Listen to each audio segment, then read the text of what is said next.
What is up? This is Alex from Double Move Sports. Back today with some 2021 redraft content, which is super exciting. We've been so busy talking about the NFL draft, about these rookies, about these landing spots, about Dynasty. Well, now we're starting to see these guys in their rookie mini camps. We're starting to think about the 2021 season. So I'm going to take a shot at my first 2021 redraft mock draft here today. I'm on the FantasyPros mock draft simulator. I'm going to be doing a 12-team PPR league. It's going to be pretty much a standard roster: quarterback, 2 running back, 2 wide receiver, tight end, and a flex. No defense or kicker here, and I'll do 5 bench spots to keep it quick on the back end. But before I jump into this draft, hit that like and subscribe button. Also, join our Discord channel. It is free. It's in the description. That's where you can ask any question you want. Stef and I are going to be in there answering. You can join some leagues with us as well. But let's go ahead and jump into this mock draft. I'm going to randomize my draft spot.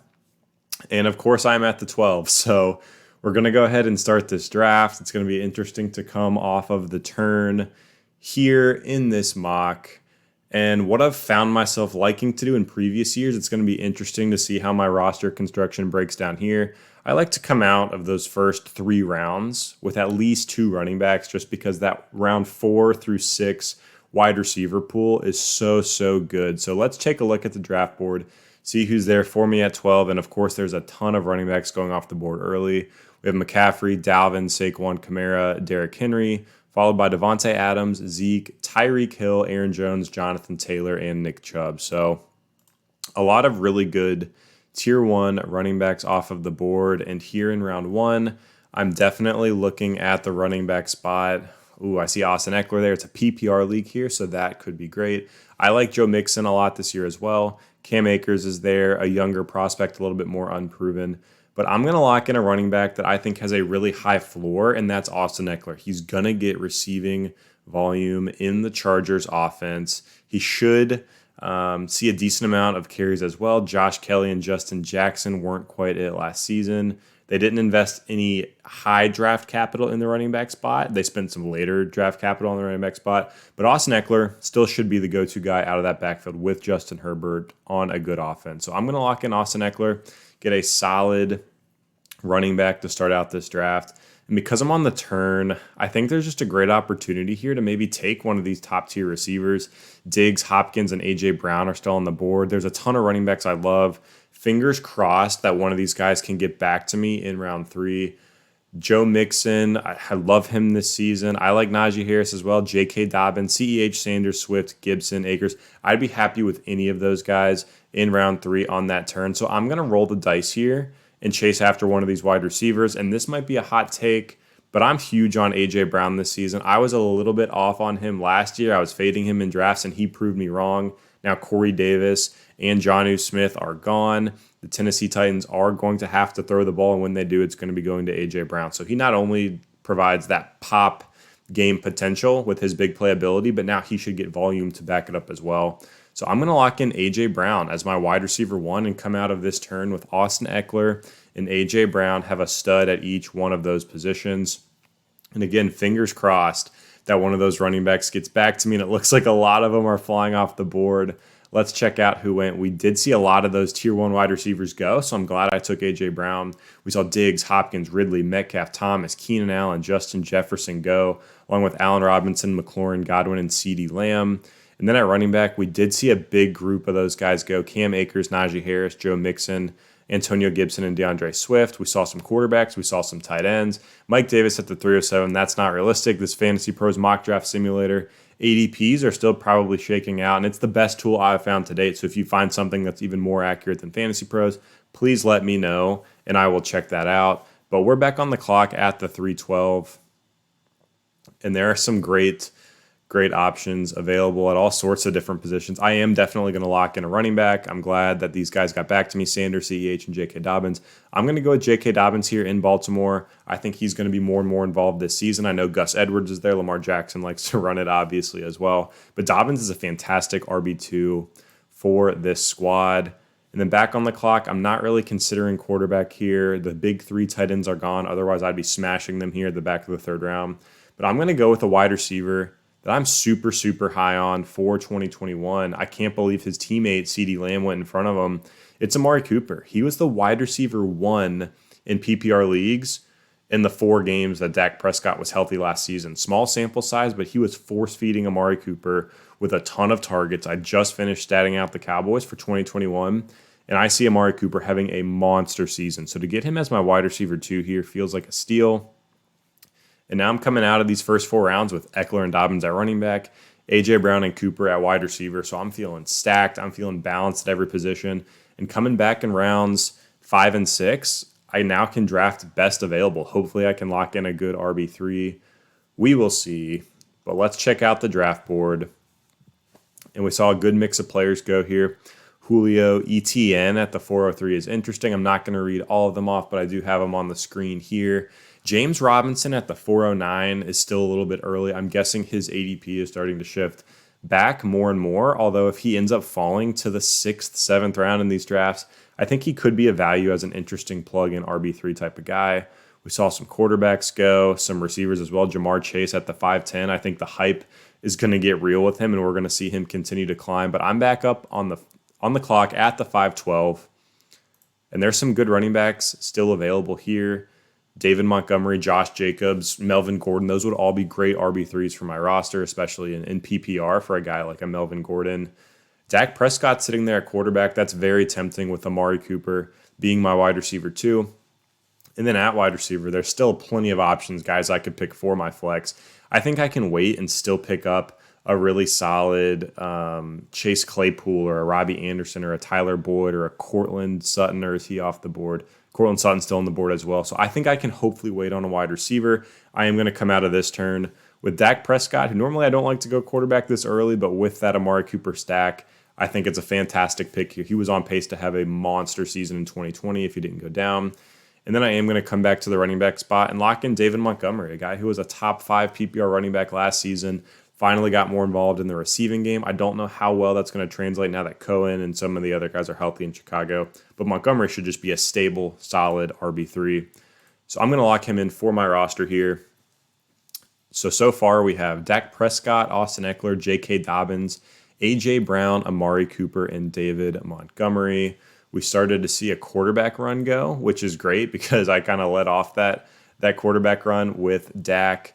We saw Herbert, Rodgers, Hurts, Brady, Watson, and Trevor Lawrence all come off the board. Pitts, Goddard, and Higbee at tight end, along with a lot of those wide receivers I was looking at. T. Higgins, Cortland Sutton, Devontae Parker, Curtis Samuel.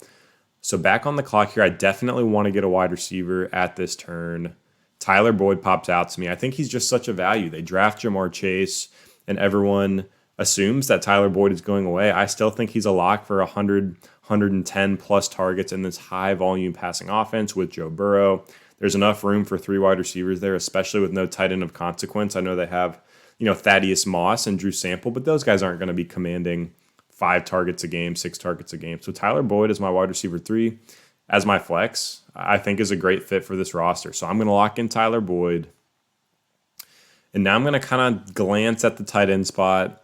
Here we are at the 801. Noah Fant is on the board, which is interesting. We've been waiting for that big breakout season. Now that Teddy Bridgewater is there, maybe that helps their passing game with all the weapons they have. Melvin Gordon's there as well. If I would have waited on running back last round, I think Melvin Gordon would have been a fantastic pick here. I think he still has a ton of value for redraft leagues. But I am going to lock in Noah Fant. I want to get my tight end. I could roll the dice and gamble on, Irv Smith, Johnny Smith type breakout guys later on. But I'm going to lock in Noah Fant. He has the athletic measurables to be a breakout player. Hopefully he can get the quarterback play to get there in 2021. So let's see who's going to fall to us to round out our bench. We have a quarterback. We have a tight end. We have 3 running backs, 3 wide receivers. So we can really look at best available here. And we saw a lot of good upside guys go. Devontae Smith at the 802. We finally saw Melvin Gordon go.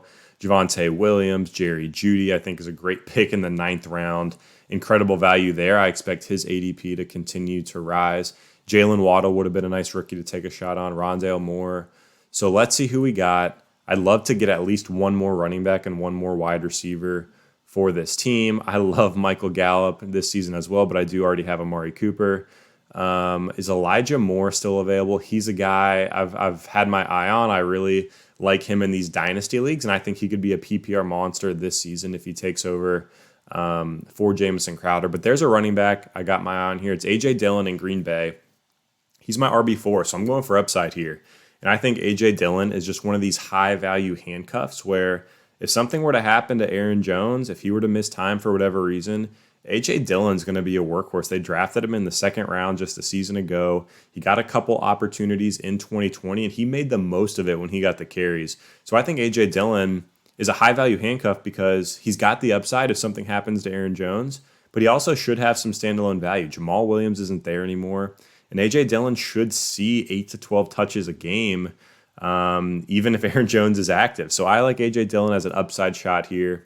Late in drafts as an RB4, I have no problem with that whatsoever.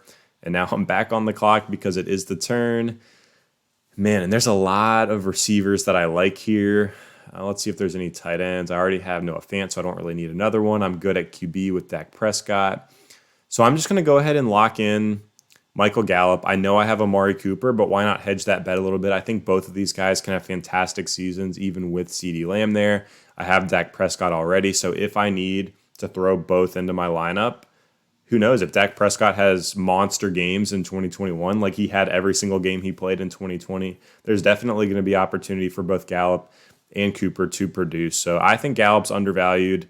Michael Pittman right below him is undervalued as well. I like Paris Campbell as a sleeper later on. Maybe I'll get into him just looking at some of the other names on the board here. But let's lock in Gallup. Enough on him. And we'll see who comes off the board.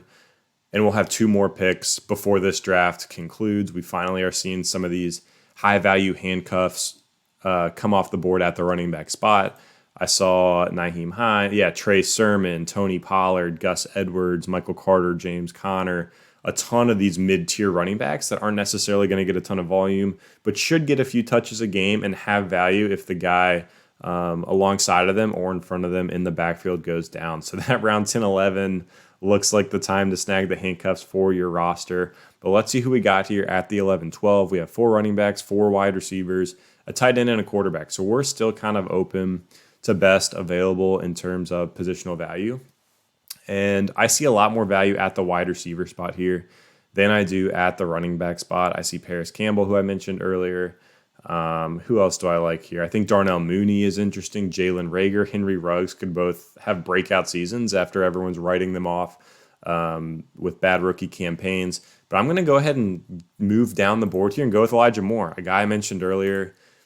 Early second-round draft capital. I know he's a rookie, but I think he has the opportunity to be an absolute PPR monster for New York. He's Jamison Crowder, but faster, quicker, and better at football, in my opinion.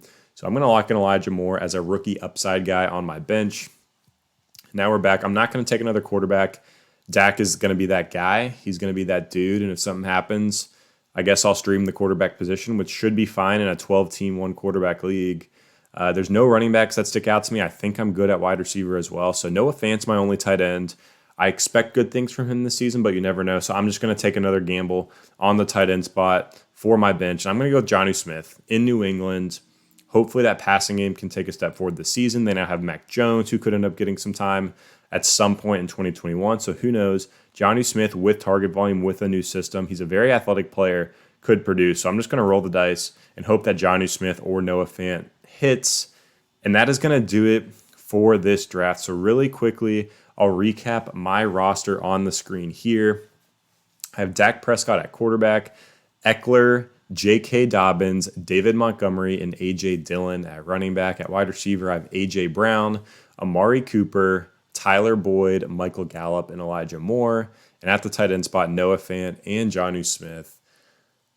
Drafting at the 12 spot isn't easy. It's not always necessarily fun because in terms of high-end star power, you don't have the Saquon Barkley, you don't have the Christian McCaffrey or the Dalvin Cook or the Alvin Kamara. You really don't even have it at wide receiver either. I expect huge things from A.J. Brown and Amari Cooper this season, but you're kind of lacking that high-end star power, especially at the running back spot. But all in all, I think this is a really good balanced roster. I really do like the draft strategy of getting 2 running backs in those first 3 rounds. We were able to do it with Ekeler and J.K. Dobbins here. It can dry up really, really quickly in these redraft leagues, especially in 12-team and 14-team and bigger leagues. So I love what we did there. I have high upside wide receivers, was able to get a good quarterback. So this is a good roster. I think it's a good start for redraft season in 2021. It's going to be really, really interesting to play around with some of these draft strategies. Like what happens if you do start out with a wide receiver, and go more of a 0 running back? What happens if you do take early quarterback or early tight end? What does that do for the rest of your roster? Luckily, we have plenty of time here over the next couple of months to get into some of those strategies and see which roster builds we like the best. But that's going to do it for today's mock draft. Again, like and subscribe if you like this content. Drop in the comments below what you thought of this draft, what you would have done differently. Join our Discord, chat with us in there as well. But again, this is Alex from Double Move Sports, and we'll see you next time.